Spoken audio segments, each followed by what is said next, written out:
Hai kawan Merdeka, saya Dr. Fani Imanuddin, MBiomed AM, anti-aging expert dan lifestyle speaker.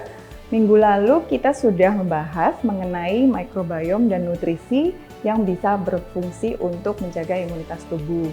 Nah, untuk kali ini saya akan menjelaskan lebih detail lagi tentang pentingnya probiotik untuk menjaga imunitas tubuh. Hanya di Glam Talk Merdeka FM.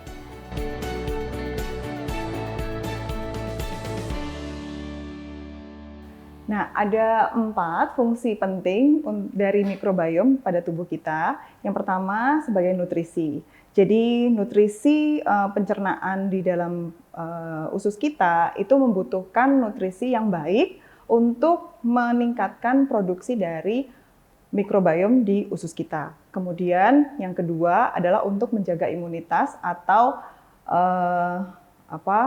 daya tahan tubuh. Nah, daya tahan tubuh ini sangat penting karena kalau kita memiliki bakteri yang patogen atau mikrobiom yang negatif sifatnya, maka tubuh kita akan menjadi lemah dan tidak bisa tidak bisa bertahan dari paparan penyakit ya yang datang ke tubuh kita. Sedangkan kalau kita memiliki mikrobiom yang lebih tinggi atau yang sifatnya baik untuk pertahanan tubuh kita, maka akan bisa memproduksi sel T atau untuk meningkatkan imun ya. Nah, itu fungsinya untuk menjaga imunitas tubuh. Selain itu juga untuk perilaku atau behavior, karena adanya peran langsung antara mikrobiom yang di dalam pencernaan kita ini berinteraksi secara langsung maupun tidak langsung terhadap sistem saraf di otak kita yang disebut juga dengan second brain, maka akan berpengaruh kepada perilaku dan perilaku dan behavior kita. Nah, selain itu juga mikrobiom yang penting adalah untuk penyakit. Jadi penyakit-penyakit tertentu bisa dihindari gejala-gejalanya atau bisa dikurangi tingkat kemungkinan untuk bisa terjadi penyakit, seperti contohnya penyakit diabetes, stroke, kemudian jantung, kanker. Nah, dengan adanya fungsi mikrobiom yang lebih tinggi, yang lebih baik, maka bisa mencegah penyakit-penyakit tersebut. Jadi mikrobiom yang baik kita sebut juga dengan probiotik. Dan di dalam pencernaan kita ada sejumlah mikrobiom, yaitu antara 10 sampai 100 triliun di dalam pencernaan kita. Dan masing-masing sel tubuh itu juga berdampingan ya dengan mikrobiom tersebut. Dan kalau misalkan kita menjadi sakit, itu biasanya fungsi dari mikrobiom atau jumlah dari mikrobiom yang baik atau probiotik itu akan menurun. Nah, probiotik sendiri itu adalah bakteri baik. Dan probiotik ini adalah merupakan kombinasi dari bakteri-bakteri hidup dan juga jamur ya atau ragi yang bisa berpotensi untuk meningkatkan kekebalan tubuh dan juga bisa bermanfaat untuk mengatasi beberapa penyakit. Contohnya seperti radang usus, kemudian irritable bowel syndrome, lalu juga diabetes mellitus, dan bahkan juga bisa berpengaruh untuk mengurangi obesitas. Nah, sumber-sumber probiotik, kita tahu bahwa probiotik itu adalah mikroorganismenya atau bakterinya yang memang bisa bermanfaat untuk kesehatan tubuh. Nah, sumber-sumbernya bisa kita dapatkan dari berbagai macam makanan ya, tentunya makanan yang difermentasi seperti yogurt, kemudian kimchi, lalu fermentasi dari teh yang disebut dengan kombucha, lalu juga tempe itu fermentasi dari kacang kedelai. Selain itu dari miso soup, kemudian sauerkraut, lalu yang sekarang ini yang sedang ngetren itu ya sourdough ya. Ya, itu namanya dari roti juga. Nah, selain itu, probiotik ini tapi juga bisa kita dapatkan melalui kapsul yang sudah dikemas ya, dan sifatnya itu live. live bacteria. Terus kemudian penyimpanannya juga harus di lemari es ya, jadi harus dingin. Kemudian bisa berupa cairan juga, ada yang cairan dan ada yang juga bersifat menggunakan pil, seperti itu. Nah, bedanya probiotik dengan prebiotik, prebiotik itu adalah nutrisi yang dibutuhkan oleh mikroorganisme tersebut. Nah, prebiotik ini itu bisa didapatkan dari contohnya seperti sayur-sayuran atau makanan-makanan yang berserat, yang bernutrisi sehingga bisa memberikan manfaat untuk mikroorganismenya. Ya, antibiotik itu adalah sekumpulan obat-obatan yang sifatnya akan bisa mengurangi atau membunuh bakteri yang ada di tubuh kita, yang secara spesifik ya akan dilihat oleh di kultur biasanya untuk tahu bakteri apa yang sifatnya nanti akan menimbulkan penyakit. Nah, antibiotik ini adalah tugasnya untuk membunuh bahkan mengurangi perkembangbiakan dari bakteri tersebut. Tetapi antibiotik ini tidak bisa digunakan untuk virus, ya. Jadi antibiotik juga tidak boleh dipergunakan dalam jangka waktu yang panjang, ya. Karena selain itu, selain membunuh bakteri yang negatif terhadap tubuh kita, bisa sebagian besar juga bisa membunuh bakteri yang baik dalam tubuh kita. Untuk itu, kita juga tetap perlu probiotik. Nah, probiotik ini adalah mikroorganisme atau bakteri yang baik yang bermanfaat untuk tubuh kita. Nah, fungsi dari antibiotik dan probiotik itu kan memang tidak sama. Kalau kita sedang sakit, tentunya kita memerlukan antibiotik secara spesifik untuk melawan atau untuk memerangi infeksinya. Sedangkan antibiotik ini kalau misalkan kita lakukan juga dalam rentang waktu tertentu, tentunya juga akan membunuh sebagian dari bakteri baik di dalam pencernaan kita.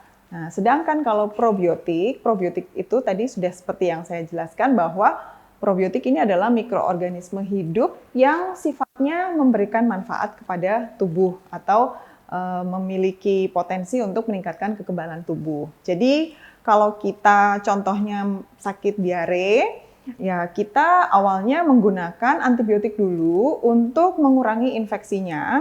Jadi kita mengontrol bakteri yang kurang baik ya, yang menjadi penyebab dari diare tersebut. Dan setelah respon dari obat antibiotik itu terjadi, kurang lebih antara sekitar 3-5 hari, maka kita bisa melanjutkan dengan menggunakan probiotik. Tujuannya adalah supaya mengembalikan lagi bakteri-bakteri yang baik yang dibutuhkan oleh tubuh untuk penyembuhan. Boleh sekali kita bisa mengkonsumsi probiotik secara rutin, tentunya dengan kadar yang normal, jadi tidak berlebihan karena tubuh lebih mengutamakan nutrisi dari makanan ya. Jadi sebaiknya kita bisa membalanskan antara prebiotik dan probiotik. Nah, dengan adanya penelitian-penelitian yang membuktikan bahwa ada aksis atau koneksi antara gut dengan brain, yaitu dengan usus ya, usus dengan otak. Nah, baik secara langsung maupun tidak langsung itu akan memberikan dampak kepada fungsi kognitif di dalam perkembangan otak, terutama dimulai dari masa kanak-kanak gitu. Jadi kalau misalkan biasanya di masa kanak-kanak sering diberikan makanan yang tinggi karbohidrat atau tinggi gula, maka akan berpengaruh langsung terhadap otak bahwa distimulasi menjadi lebih aktif.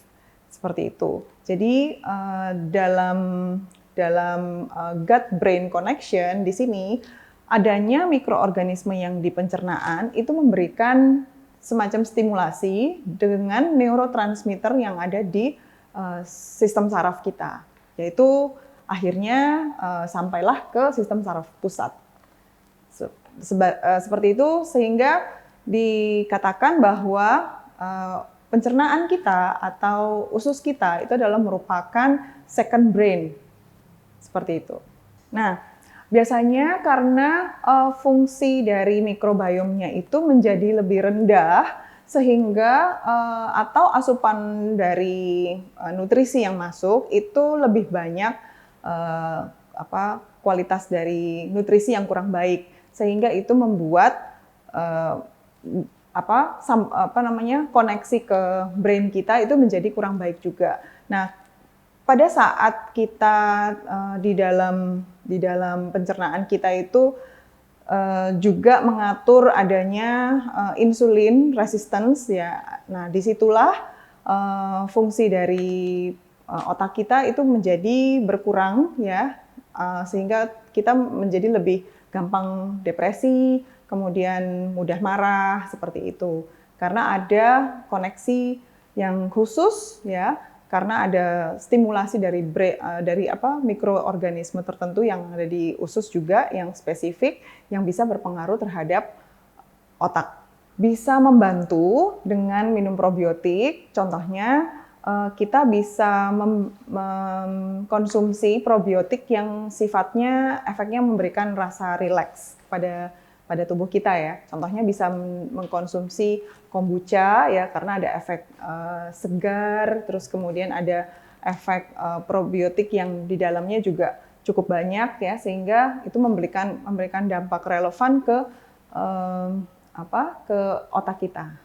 Penyakit autoimun itu adalah penyakit di mana sel imun tubuh kita itu menyerang sel kita ya. Jadi imun sistem kita akan menyerang kembali ke sel-sel kita yang sehat karena menganggap bahwa sel sehat kita adalah suatu organisme asing gitu.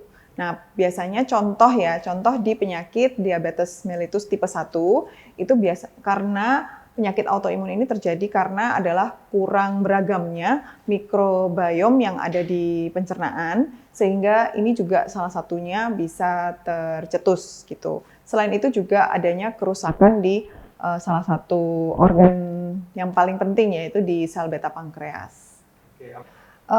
Dengan mengkonsumsi probiotik itu tujuannya adalah untuk mengurangi gejala-gejalanya, bahkan untuk mengurangi komplikasi yang bisa ditimbulkan oleh resiko dari penyakit-penyakit tersebut.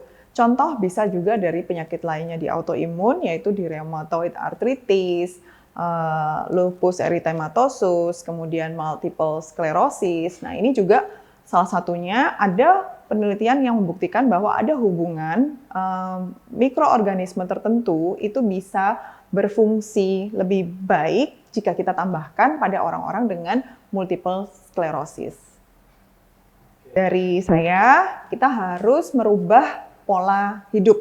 Ya, jadi berubah. Mungkin yang sekarang ini sudah baik, kita tingkatkan lagi. Tapi kalau masih kurang, itu harus mulai dirubah dengan perubahan dari pola makannya dulu. Jadi ya tuh nutrisinya diperbaiki dulu dengan banyak mengkonsumsi makanan-makanan yang tinggi serat, ya. Terus kemudian juga menghindari glukosa yang berlebihan, menghindari makanan processing food, lalu juga menghindari tidur malam, lalu tetap harus beraktivitas, melakukan olahraga, dan juga hindarin stres yang berlebihan. Nah, itu salah satu yang terpenting, dan juga jangan lupa kita harus selalu bersyukur ya dengan apa yang saat ini kita dapatkan, dan ini juga membuat kita menjadi lebih bahagia.